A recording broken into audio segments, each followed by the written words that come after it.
नया साल मनाकर लौट रहे थे हम। 4 दोस्त, मैं, अमन, रवि, सोनू और नीरज। रात के ठीक 12:47 बज रहे थे। शहर की लाइट्स पीछे छूट चुकी थीं और सामने सिर्फ वही पुराना रास्ता था, कब्रिस्तान वाला रोड। ये रास्ता शॉर्टकट था। दिन में लोग डरते थे और रात में कोई जाता ही नहीं था। गाड़ी में अभी अभी हंसी गूंज रही थी। मोबाइल में न्यू ईयर का गाना चल रहा था। लेकिन जैसे ही कब्रिस्तान की दीवार दिखाई दी, सोनू ने बिना वजह गाना बंद कर दिया। अरे यार, यहां से मत जाना था, नीरज ने धीमे से कहा। डरपोक है क्या? रवि हंसा, लेकिन उसकी आवाज में भी वो पहले वाला जोश नहीं था। कब्रिस्तान की दीवार काई से भरी थी। लोहे का पुराना गेट आधा खुला था। अंदर सैकड़ों कब्रें, कुछ नई, कुछ इतनी पुरानी कि नाम भी मिट चुके थे। तभी गाड़ी अपने आप धीमी हो गई। मैंने एक्सीलेटर दबाया। कुछ नहीं हुआ। अमन, गाड़ी क्यों रुक रही है? सोनू की आवाज कांप रही थी। और तभी ठक ठक ठक, किसी ने गाड़ी की छत पर उंगलियां बजाईं। हम चारों एक दूसरे की तरफ देखने लगे। किसी की हिम्मत नहीं हुई ऊपर देखने की।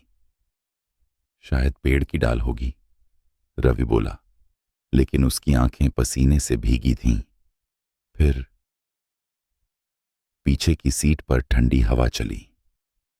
नीरज ने धीरे से कहा, भाई, कोई पीछे बैठा है क्या?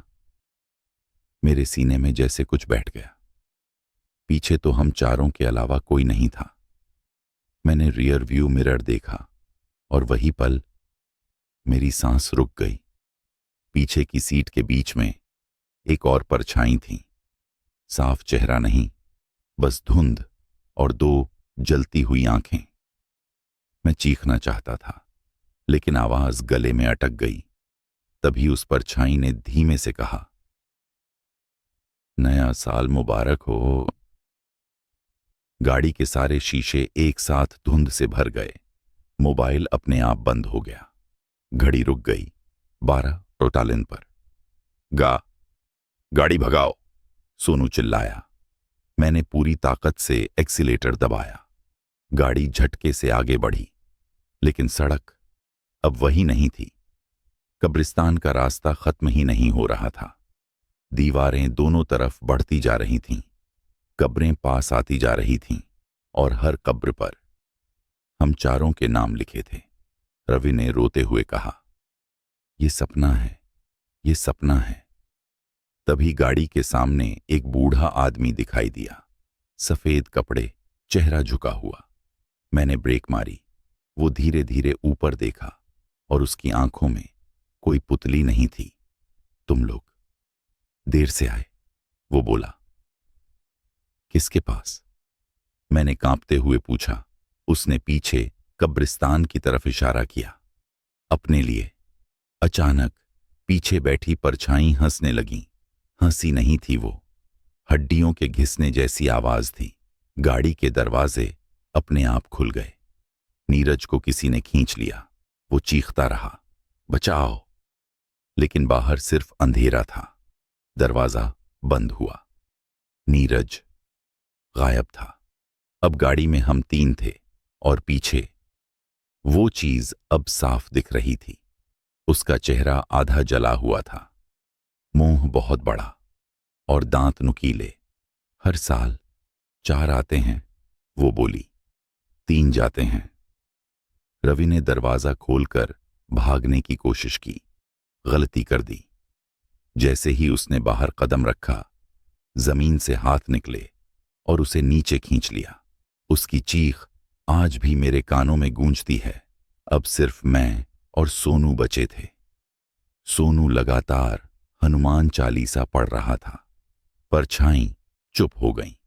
कब्रिस्तान का गेट सामने दिखा। मैंने पूरी ताकत से गाड़ी भगाई। एक झटका लगा। सब अंधेरा। जब आंख खुली खुली। मैं सड़क किनारे था। सुबह हो चुकी थी। पुलिस खड़ी थी, एम्बुलेंस थी। 3 लाशें मिली हैं कब्रिस्तान में।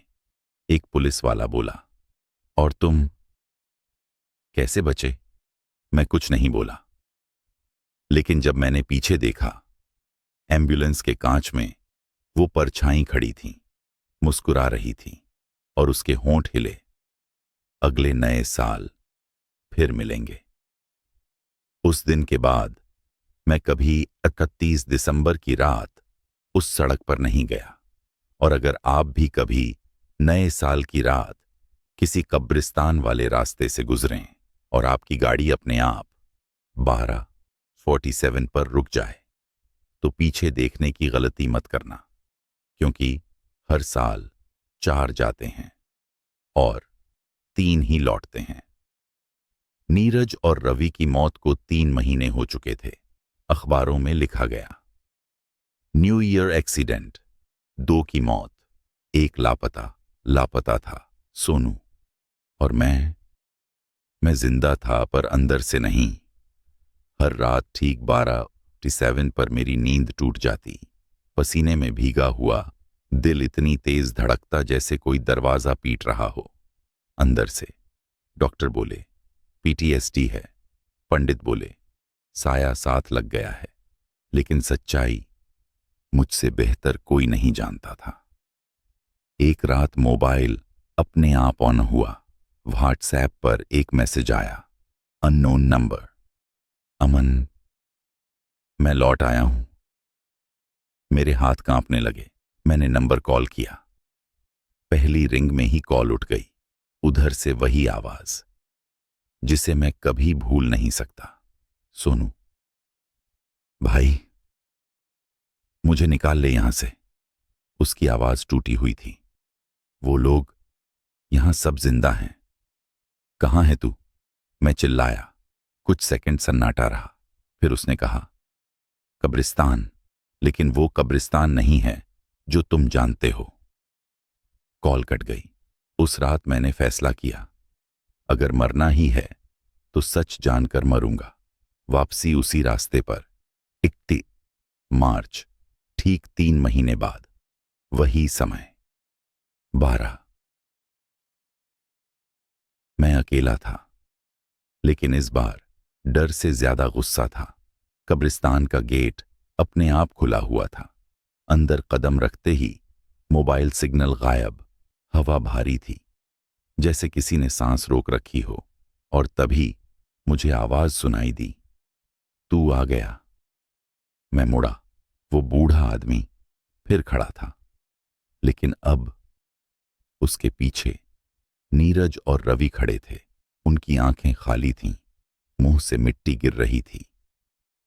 तू भी रुक जाएगा, बूढ़े ने कहा, जैसे ये रुके। सोनू कहाँ है? मैंने चिल्लाकर पूछा। बूढ़ा हंसा। वो हमारे जैसा नहीं बना, वो दरवाजा बन गया है। जमीन कांपने लगी। एक कब्र खुली। अंदर अंधेरा नहीं था, अंदर रास्ता था। मैं नीचे उतरा। दूसरी दुनिया, वो जगह न जिंदा लोगों की थी, न मरे हुओं की। हजारों लोग एक ही समय पर फंसे हुए। 31 दिसंबर 12। सबकी आंखों में एक ही सवाल, हम वापस कब जाएंगे? और बीच में सोनू। उसका चेहरा पीला था, पर आंखों में होश था। भाई, वो रो पड़ा। ये जगह हर साल 4 लोगों को लेती है। अगर कोई डर से बच जाए तो उसे फिर बुलाती है। और अगर कोई वापस आ जाए? मैंने पूछा। सोनू ने सिर झुका लिया। तो किसी और को उसकी जगह रहना पड़ता है। पीछे से आवाज आई, समय पूरा हुआ। वही परछाई, अब बिल्कुल साफ। उसने कहा, एक जाएगा, एक बचेगा। मेरे सामने 2 रास्ते थे। मैं बाहर निकलूं और सोनू यहीं रहे, या मैं यहीं रह जाऊं और सोनू जिंदा जाए। मैंने फैसला कर लिया। मैंने सोनू को धक्का देकर रास्ते की तरफ भेजा। रोशनी चमकी। सब कुछ गायब। आज सोनू जिंदा है, शहर छोड़ चुका है, किसी से बात नहीं करता, और मैं अब भी यहां हूं। हर साल नए साल की रात किसी न किसी की गाड़ी कब्रिस्तान वाले रास्ते पर रुकती है और मैं उन्हें देखता हूं। अगर 4 हों तो मुस्कुराता हूं, क्योंकि नियम वही है, 4 जाते हैं, 3 लौटते हैं। और अगर आप ये कहानी 31 दिसंबर की रात 12:40 पर पढ़ रहे हो तो समझ लो, नहीं हूं। मैं अब इंसान नहीं हूं और भूत भी नहीं।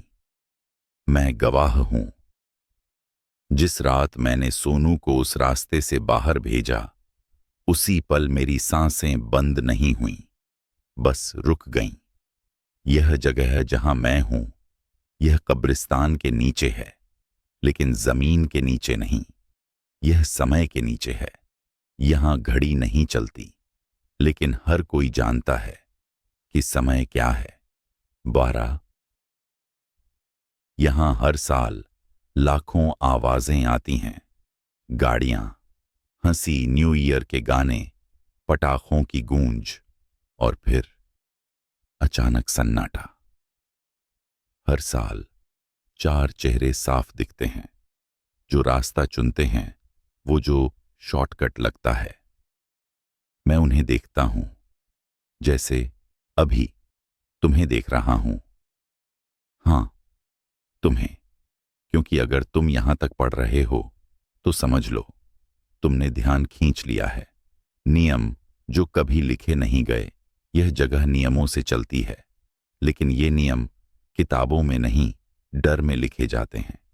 पहला नियम, जो पीछे देखता है वो आगे नहीं जाता। दूसरा नियम, जो समय पूछता है वो समय में फंस जाता है। तीसरा नियम, जो कहानी को अंत तक पढ़ता है वो कहानी का हिस्सा बनता है। सोनू बच गया क्योंकि उसने आखिरी पल में पीछे नहीं देखा। रवि मरा क्योंकि उसने भागने की कोशिश की। नीरज नीरज ने दरवाजा खोल दिया। और तुम पढ़ते जा रहे हो। क्यों 12:47? क्योंकि यही वो समय है जब एक साल मरता है और दूसरा पूरी तरह पैदा नहीं होता। उस बीच का पल खाली होता है, और जो खाली होता है वहां हम रहते हैं। जो लोग पूछते हैं क्या भूत सच में होते हैं, वो गलत सवाल पूछते हैं। सही सवाल है, क्या हर इंसान पूरा जिंदा होता है?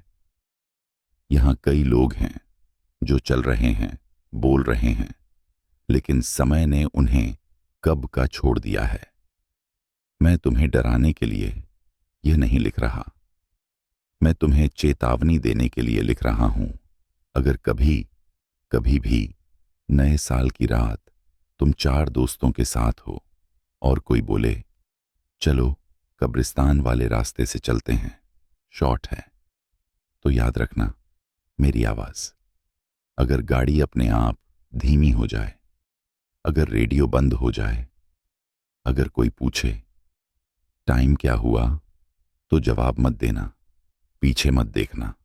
और अगर मोबाइल पर किसी अननोन नंबर से मैसेज आए नया साल मुबारक हो, तो रीड मत करना, क्योंकि उस पल हम गिनती शुरू कर चुके होंगे। 2, 3, 4। अंत नहीं। कहानियां खत्म नहीं होती, वो बस पाठक बदलती हैं। अगर तुम सुरक्षित हो तो यह कहानी यहीं रुक जाएगी, और अगर नहीं तो अगले नए साल कोई और। लेकिन कब्रिस्तान वाला रास्ता कभी कुछ खत्म नहीं करता, वो सिर्फ जमा करता है। तो या यादें और वो लोग जो नियम तोड़कर बच निकलते हैं। सोनू, हां, वही सोनू जो बाहर निकल गया था। तुम्हें लगता है वो सुरक्षित है? सोनू की वापसी। 6 महीने बाद एक शाम मेरे पुराने घर के दरवाजे पर दस्तक हुई। मैंने दरवाजा खोला। सोनू खड़ा था, जिंदा, सांस लेता हुआ, लेकिन उसकी परछाई उसके पैरों से नहीं जुड़ी थी। भाई, वो मुस्कुराया। तूने कहा था सब खत्म हो जाएगा। मैं कुछ बोल नहीं पाया क्योंकि उसकी आंखों में भरा 47 तैर रहा था। जो बाहर आता है वो पूरा नहीं आता, सोनू ने बताया। जब वो उस रोशनी से बाहर निकला तो लोग दिखे, शहर दिखा, सुबह दिखी, लेकिन समय वो वहीं रह गया। उसकी घड़ी कभी 12 40 कार से आगे नहीं बढ़ी। हर रात उसी समय उसके कान में आवाज आती, 4 पूरे करो। शुरू में उसने ध्यान नहीं दिया, फिर लोग उसके आसपास अजीब तरह से मरने लगे। 4 दोस्त, 4 मजदूर, 4 राहगीर, हर बार एक ही जगह के पास, कब्रिस्तान वाला रोड। सच जो दबा दिया गया। पुलिस रिकॉर्ड में एक फाइल है जो कभी पब्लिक नहीं हुई। उसमें लिखा है, हर साल नए साल के आसपास एक ही सड़क पर 4 लोगों की असामान्य मौत। एक गवाह हर बार मौजूद। वो गवाह सोनू था, लेकिन किसी सीसीटीवी में उसकी परछाई नहीं दिखती। सोनू क्या बन चुका था? मैंने उससे आखिरी सवाल पूछा। अगर तू बाहर आ गया था तो अब यहां क्यों है? उसने पहली बार मुस्कुराना छोड़ा। क्योंकि बाहर आने की कीमत होती है, वो बोला, और वो कीमत अब मुझे वसूलनी है। तभी कमरे की लाइट बंद हो गई और उसी पल मेरे मोबाइल पर एक मैसेज आया, अननोन नंबर, गिनती शुरू करो। सोनू ने खिड़की से बाहर देखा। सड़क पर 4 लड़के हंसते हुए नए साल की तैयारी कर रहे थे और वो सीधे कब्रिस्तान वाले रास्ते की तरफ मुड़े। अब मैं क्यों लिख रहा हूं? क्योंकि अब मैं सिर्फ गवाह नहीं हूं, मैं चेतावनी हूं। अगर कभी तुम्हारे शहर में कोई शांत सा लड़का मिले जो नए साल की रात अकेला घूम रहा हो और उसकी परछाई उससे 1 सेकंड पीछे चले, तो समझ लेना वो सोनू है या फिर उस जैसा कोई और अगर वो तुमसे पूछे टाइम क्या हुआ, तो घड़ी मत देखना, क्योंकि अगर तुमने जवाब दे दिया 31 दिसंबर।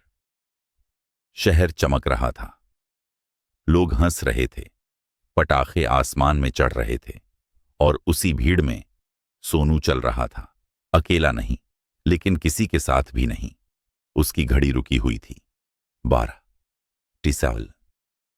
हर कदम के साथ उसे आवाज सुनाई दे रही थी, 4 पूरे करो। पहला, 4 लड़के, कॉलेज के दोस्त, नया साल मनाकर लौट रहे थे। शॉर्टकट ले लेते हैं, एक ने कहा। कब्रिस्तान वाला रास्ता। सोनू सड़क किनारे खड़ा था। उसने हाथ उठाया। भाई, गाड़ी स्लो कर लो, उसने कहा। आगे एक्सीडेंट हुआ है। गाड़ी रुकी। पीछे देखने की गलती पहले ने की।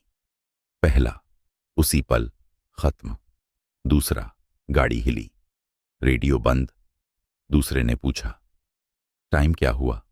सोनू मुस्कुराया, घड़ी नहीं देखी, पर जवाब दिया, 12:47।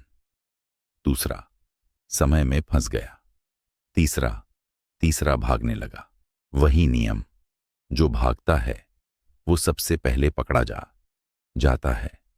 जमीन से हाथ निकले। तीसरा, खींच लिया गया। चौथा और आखिरी, अब सिर्फ एक बचा था, ड्राइवर। उसकी आंखों में साफ डर था। उसने सोनू की तरफ देखा। तू कौन है? उसने पूछा। सोनू ने पहली बार सच बोला। जो बाहर आया लेकिन पूरा नहीं आया। ड्राइवर ने पीछे नहीं देखा, घड़ी नहीं देखी और सवाल नहीं पूछा। उसने गाड़ी दौड़ा दी। सड़क खत्म हुई, गेट पीछे रह गया। वो बच गया, लेकिन गिनती पूरी नहीं हुई। सोनू कांपने लगा। 4 चाहिए थे। आवाज आई, 3 मिले। कब्रिस्तान की दीवार हिली। वो परछाई खुद बाहर आई। नियम तोड़ा गया है, उसने कहा। तो कीमत भी बदलेगी। उसने सोनू की तरफ देखा। अब चौथा तू बनेगा। सोनू का अंत। सोनू चीखा। पहली बार सच में। मैंने सब किया, मैंने लोगों को लाया, पर नियम सौदे से नहीं चलते। जमीन खुली। सोनू नीचे गिरा। गिरते गिरते उसकी आंखें मुझसे मिलीं और उसने कहा, लिखते रहना। आज अब कब्रिस्तान वाले रास्ते पर सोनू नहीं खड़ा होता, अब मैं खड़ा होता हूं। लेकिन फर्क है, मैं इशारा नहीं करता, मैं रोकता नहीं, मैं सिर्फ देखता हूं। और अगर कोई 4 लोग एक साथ उस रास्ते पर जाए तो मुझे पता होता है कहानी फिर शुरू हो चुकी है। आखिरी लाइन ध्यान से पढ़ो। अगर तुमने ये 5 पार्ट एक साथ पढ़ लिए तो समझ लो तुम्हें नियम पता है, और जिसे नियम पता होते हैं वो शिकार नहीं बनता। लेकिन जो अगली बार 12 मिठाई पर पीछे देखेगा उसके लिए कोई पार्ट 6 नहीं लिखा जाएगा, क्योंकि वो कहानी जिंदा नहीं लौटती। दिनांक कथम दिसंबर की रात्रि लगभग 12:30 बजे 4 युवक नया साल मनाकर निजी वाहन से लौट रहे थे। वाहन ने कब्रिस्तान रोड, स्थानीय शॉर्टकट मार्ग, का प्रयोग किया। इन जनवरी प्रातः लगभग 05:40 बजे 3 शव कब्रिस्तान के अंदर एवं सड़क किनारे पाए गए। एक व्यक्ति जीवित मिला जिसकी मानसिक स्थिति अस्थिर पाई गई। मृतकों का विवरण रवि कुमार, उम्र 54, स्थिति शव, आंखें खुली, शरीर पर कोई बाहरी चोट नहीं। Postmortem, cause of death undetermined. Neeraj Singh, उम्र 26, स्थिति शव, शरीर पर मिट्टी व खरोंच के निशान। Postmortem, internal shock, reason unknown. अज्ञात पुरुष, लगभग 25 वर्ष। स्थिति शव अधजली अवस्था में। पहचान, मोबाइल व दस्तावेज नहीं मिले। तीनों शवों की घड़ियां 12 AM पर रुकी हुई थीं। सोनू यादव, उम्र। स्थिति पहले लापता, बाद में कई घटनाओं में संदिग्ध रूप से उपस्थित, सीसीटीवी में मौजूद पर परछाई अनुपस्थित। नाम अमन। स्थिति मानसिक रूप से अस्थिर। बयान दर्ज समय 0 से 40 AM। गाड़ी अपने आप रुक गई। पीछे कोई बैठा था। उसने नया साल मुबारक हो कहा। समय 12:47 था। हमें कहा गया 4 आए हैं, 3 जाएंगे। बयान बार बार बदलता रहा। डॉक्टर द्वारा पोस्ट ट्रॉमेटिक स्ट्रेस डिसऑर्डर घोषित।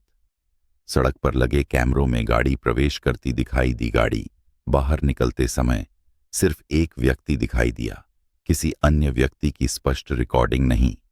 ऑडियो में अज्ञात फुसफुसाहट दर्ज। कोई ठोस भौतिक साक्ष्य उपलब्ध न होने के कारण मामला दुर्घटना प्लस सामूहिक भ्रम मानकर बंद किया जाता है। हस्तलिखित नोट फाइल के आखिरी पन्ने पर मिला। यह नोट किसी अधिकारी के हस्ताक्षर में नहीं है। अगर ये फिर हुआ तो अगली बार FIR लिखने वाला जिंदा नहीं होगा।